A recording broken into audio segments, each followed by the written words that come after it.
आपका हमारे channel eudaimonia classes पे एक बार फिर बहुत बहुत स्वागत है। आज मैं एक न्यू यूनिट के साथ आई हूँ जो कि हायर एजुकेशन है आपके पेपर 1 की। इससे पहले हमने कम्युनिकेशन यूनिट को फुल कंप्लीट करा है। बीच बीच में मैं एमसीक्यूज़ या कम्युनिकेशन की रिवीजन क्लास लेती रहूँगी, बट अभी हम एक न्यू यूनिट स्टार्ट करने जा रहे हैं, that is higher education, in which we have to study pre-independence and post-independence era, ancient, modern, medieval education. These are the systems that we have to study in this unit basically, and we have to study current affairs too related to higher education or education. So firstly, let's start with higher education in pre-independence era. If we look at pre-independence era, I will use bilingual classes as I can see English medium students are also available. Baki I try in both languages for both of you. So as we can see in higher education, first of all we see pre-independence era. Pre-independence era में we see that 1781 में Warren Hastings जो हमारे governor general थे, उन्होंने कलकत्ता मदरसा मतलब Calcutta university type एक, क्योंकि Muslims जो होते हैं बेसिकली उनकी एजुकेशन मदरसा में होती थी, that is why Warren Hastings ने कलकत्ता मदरसा एक यूनिवर्सिटी की तरह कलकत्ता मदरसा खोला जहाँ पे वो एजुकेशन ले सकते हैं, जहाँ मुस्लिम लोग की स्टडी कराई जाएगी। देन इन 1791 जोनाथन डंकन ने संस्कृत कॉलेज खोला वाराणसी के अंदर। ये हिंदू फिलोसफी, हिंदू रिचुअल्स, उन सब की हमारी हिंदू फिलोसफी जो है उसकी स्टडी इसमें कराई जानी थी। 81 देन 91, 81 में कलकत्ता मदरसा, 91 में हमारा संस्कृत कॉलेज। देन इन 1817 राजा राम मोहन रॉय ने हिंदू कॉलेज खोला कलकत्ता में। 1817 में ये जो कॉलेज खोला गया था उसी का नाम 1855 में प्रेसिडेंसी कॉलेज कर दिया गया, और 2010 में इसी कॉलेज का नाम प्रेसिडेंसी यूनिवर्सिटी कर दिया गया।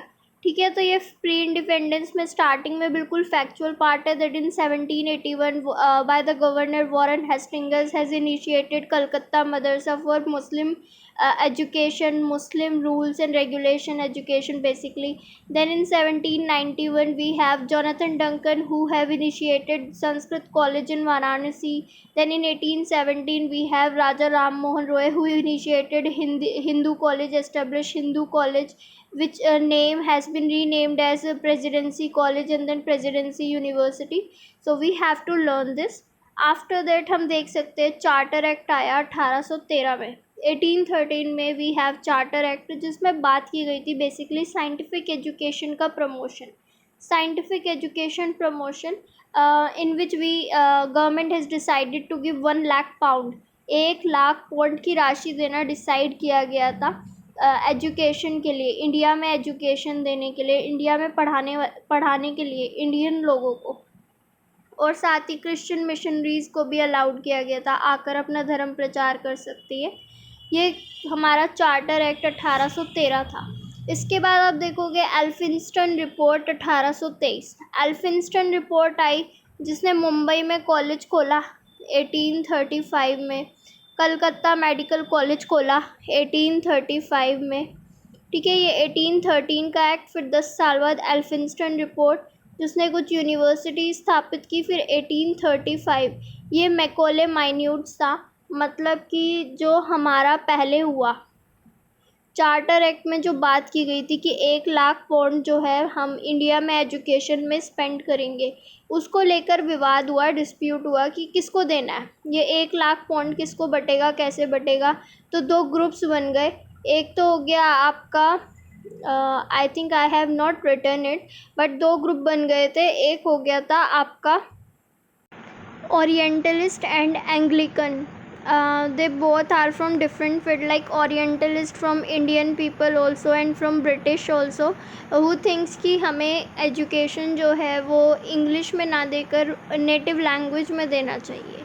एंड जो हमारे दूसरे थे एंग्लिकन, उन लोगों का मानना था कि English education, western education is the best education we can give to Indians.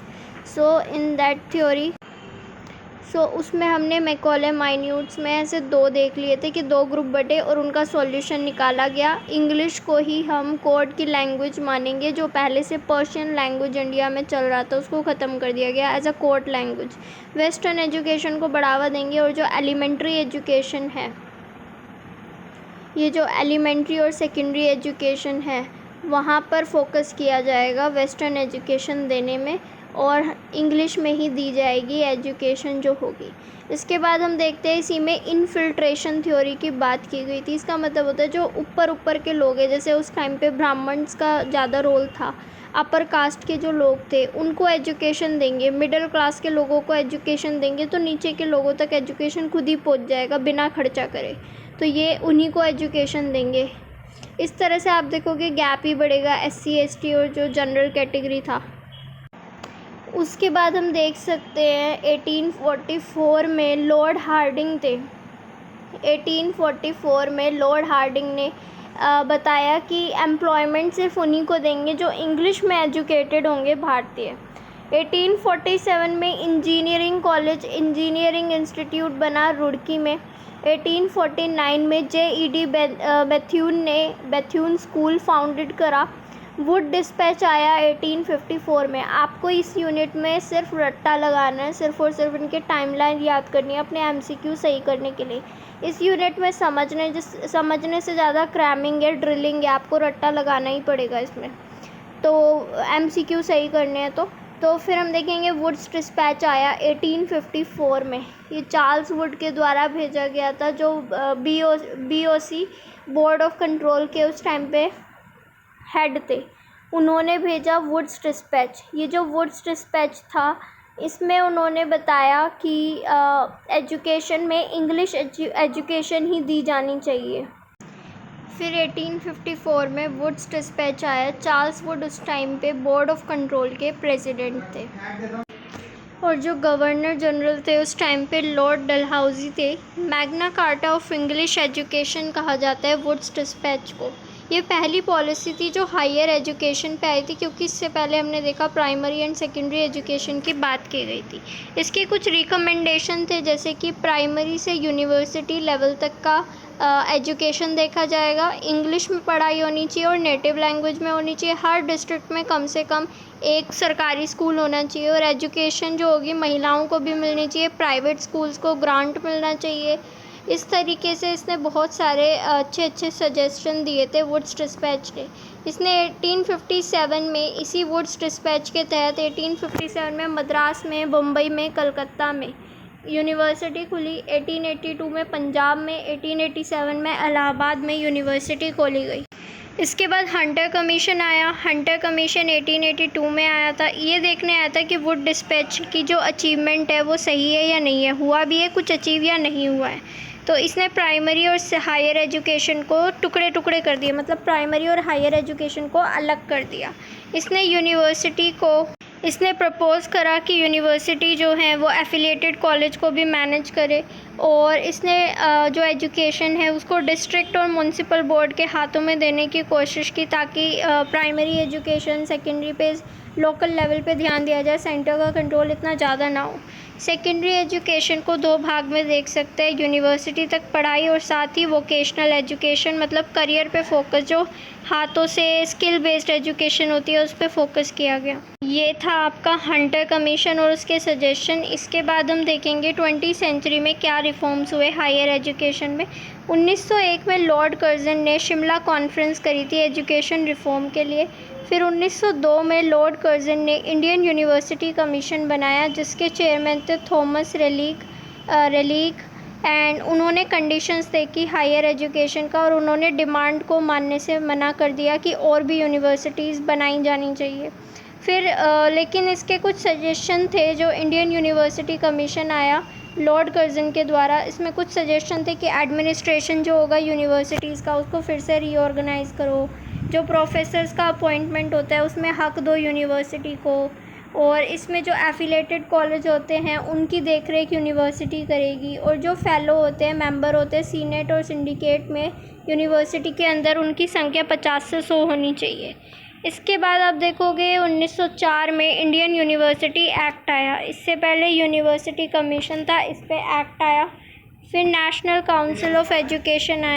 इसके बाद नेशनल काउंसिल ऑफ एजुकेशन आया 1905 में। ये स्वदेशी लीडर द्वारा लाया गया था। शांति निकेतन बनाया गया। सतीश मुखर्जी की down society and Jadavpur university, ये तीनों स्वदेशी लीडर्स लेके आए थे। और उसके बाद लॉर्ड हार्डिंग रिजोल्यूशन लेकर आया एजुकेशन पॉलिसी के ऊपर।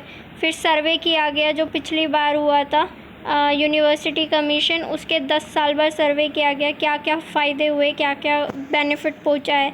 और यूनिवर्सिटी बनाने के सजेशन, प्रोविंस में एक यूनिवर्सिटी होना, और 1916, 17, 18 में नए नए कॉलेजेस बनाए गए थे।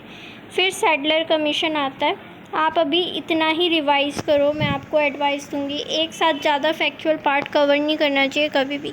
इनके नोट्स बनाओ।